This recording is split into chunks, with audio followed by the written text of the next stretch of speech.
અમે નીકળી ગયા છીએ અયોધ્યામાં. પહેલા અમે હનુમાનજીના મંદિરે જવાના છીએ. હનુમાનજીના મંદિરે ને અભિભાઈ? હનુમાનજીના મંદિર.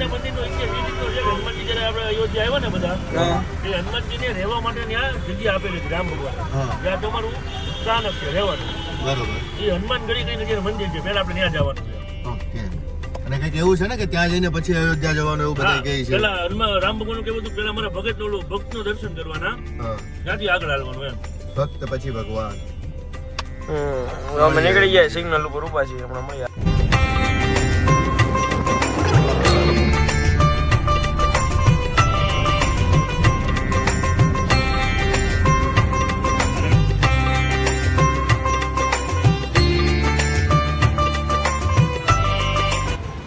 આ છે અયોધ્યા રેલવે સ્ટેશન. જો તમે ટ્રેનમાં આવો છો ટ્રેનના માધ્યમથી તો રેલવે સ્ટેશન અહીંયા જ છે.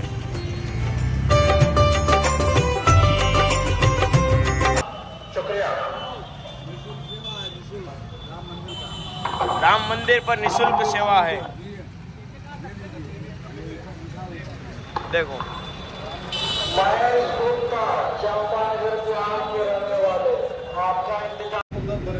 આજે પીવે જો ઠારે જોઈ જો ધુવાડા નીકળે છે અંદર હા ગરમ ગરમ આ બાબુ ગરમ લાગ્યું હવે જીવ પાડમાં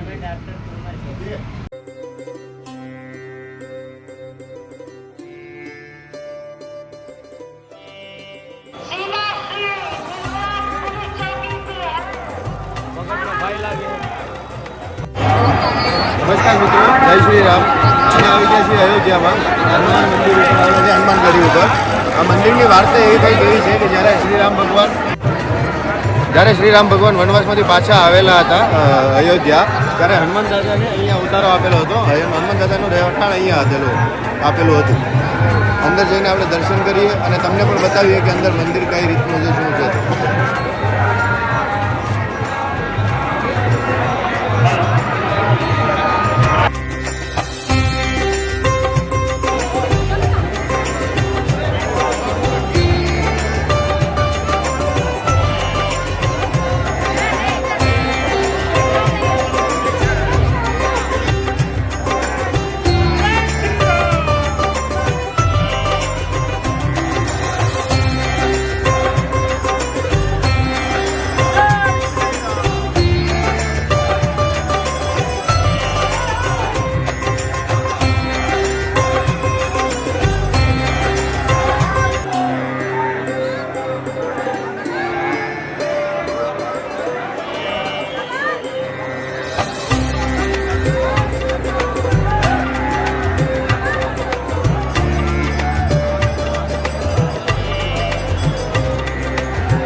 મિત્રો, તો અત્યારે આપણે દર્શન કર્યા હનુમાનગઢીના, હનુમાન દાદાના મંદિરના. આ મંદિરના જે આપણે વાત થઈ એ પ્રમાણે કે અહીંયા હનુમાન દાદાને ઉતારો આપવામાં આવેલો હતો કે જ્યારે હનુમાન દાદા અને રામ ભગવાન જ્યારે અયોધ્યા રિટર્ન આવ્યા હતા ત્યારે. તો તમે દર્શન કરી લીધા છે, અમે પણ વિડીયોમાં અમે મૂક્યા છે હનુમાન દાદાના મંદિરના. તો તમે જોતા રહો અને આગળ હવે અમે જઈ રહ્યા છીએ શ્રી રામ જન્મભૂમિ રામલલ્લાના મંદિર ઉપર.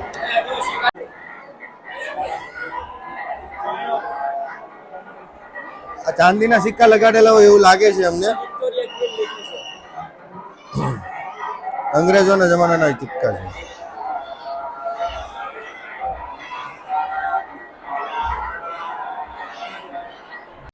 આ છે હનુમાન ગઢી મંદિર.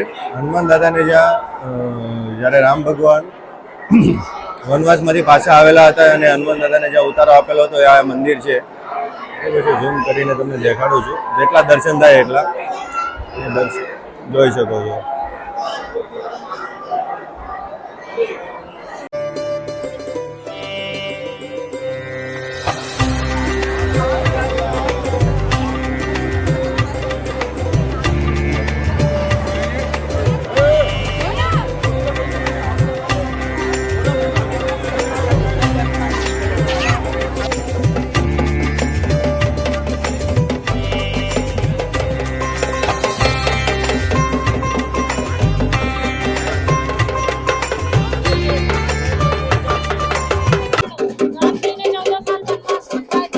कितने का है ये?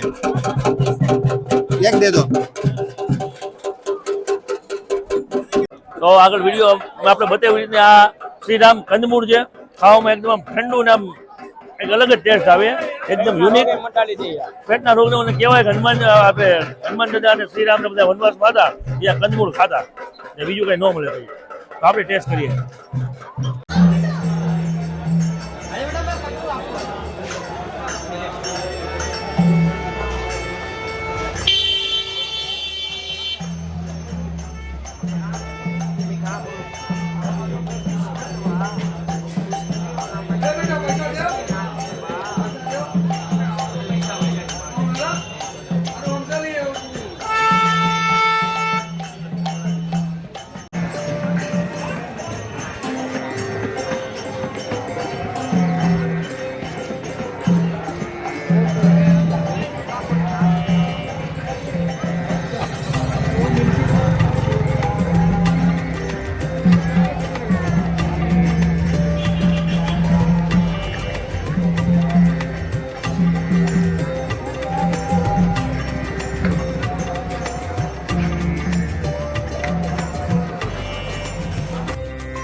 જય શ્રી રામ મિત્રો. તો અમે આવી ગયા છીએ રામલલ્લા જન્મભૂમિ મંદિર ઉપર. અમે અંદર એન્ટ્રી તો લઈ લીધી છે, પણ અહીંયા લોકર રૂમ ઉપર અમે ઊભા છીએ, જ્યાં તમારી બધી વસ્તુ અહીંયા સબમિટ કરાવવી પડશે. મોબાઈલ છે, સ્માર્ટ વોચ છે કે કોઈ પણ બીજી વસ્તુ છે. અહીંયા લિસ્ટ પણ લખેલું છે. બ્લુટૂથ, કેમેરા, કોઈ પણ ટાઈપની ઇલેક્ટ્રોનિક આઇટમ, કોઈ પણ બેગ, શૂઝ કે એવું કોઈ પણ વસ્તુ અલાઉડ નથી. પાન, માવા, ગુટખા પણ અહીંયા અલાઉડ નથી. તો લોકરમાં મૂકીને જતું રહેવું. લોકરની સુવિધા 24 કલાક ફ્રી અહીંયા અવેલેબલ છે. બૂટ ચંપલ પણ મૂકવાની સુવિધા ફ્રીમાં જ અહીંયા અવેલેબલ છે. તો હવે તમને મળીએ અંદર દર્શન કરીને પછી.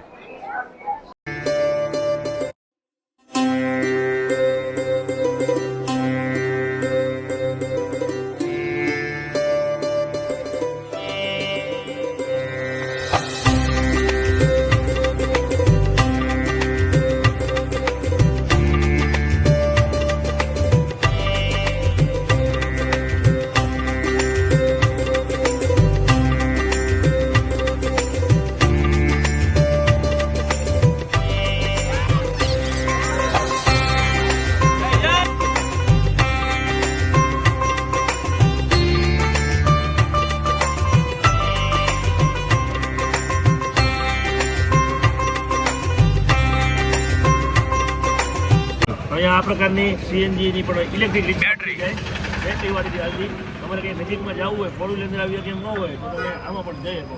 એનો નજીકનો ચાર્જ ઓનલી ફોર 20 રૂપિયા છે. જેટથી તમે 4 જણા બેસી શકો આમાં. આ પોલીસ વાળા હોય ને હા તો આપણને એક ભાઈ મળ્યા છે જે અમને અત્યારે ઘાટ સુધી રિક્ષામાં મૂકવા આવેલા છે. આપણે એની સાથે વાત કરીને તમને કહીએ કે કેટલું ભાડું હોય છે. કેટલા ભાડા હોતા है बाबूजी दूरी के हिसाब से 20 रुपए 10 रुपए 20 रुपए। हाँ 20 रुपए 10 रुपए भाड़े होते हैं 10 रुपये भाड़ा और कोई फिक्स भाड़ा ऐसा होता है मिनिमम मिनिमम या इतना ही या लगता है मिनिमम जैसे स्टेशन का हो गया पास में 150 रुपए हाँ। ऐसे हो जाता है बुकिंग पे ऐसे मतलब टूर करने का 500 400 घुमाने का ऐसे मतलब लेते हैं लोग એક બંદા હોય या 5 अभी अगर मान लो हम यहाँ पे खड़े हैं और यहाँ से अगर अपने को रेलवे स्टेशन जाना है हाँ। तो नॉर्मली कितना भाड़ा चलता है एक बंदे का 20 रुपए नॉर्मली 20 रुपये चलता है बाद में कितने आदमी है और कैसा टाइम है उसको और ये कौन सी जगह है 20 रुपए पर पर्सन 20 रुपये पर पर्सन तो સરયુ નદીના ઘાટથી સ્ટેશન સુધી જવાના એપ્રોક્સ આ લોકો 20 રૂપિયા પર पर्सन લે છે બરોબર છે क्या नाम है आपका भैया योगेश मौर्य योगेश मोरे ઓકે Thank ચલો you, bye. અચ્છા તો અમે આવી ગયા છીએ સરયુ નદીના ઘાટે અહીંયા સામેની સાઈડમાં અત્યારે આરતી થાય છે હજુ ચાલુ નથી થઈ લગભગ પણ તૈયારી છે ચાલુ થવાની જે લોકો જે પ્રમાણે આ લોકો ટાઈમ આપે છે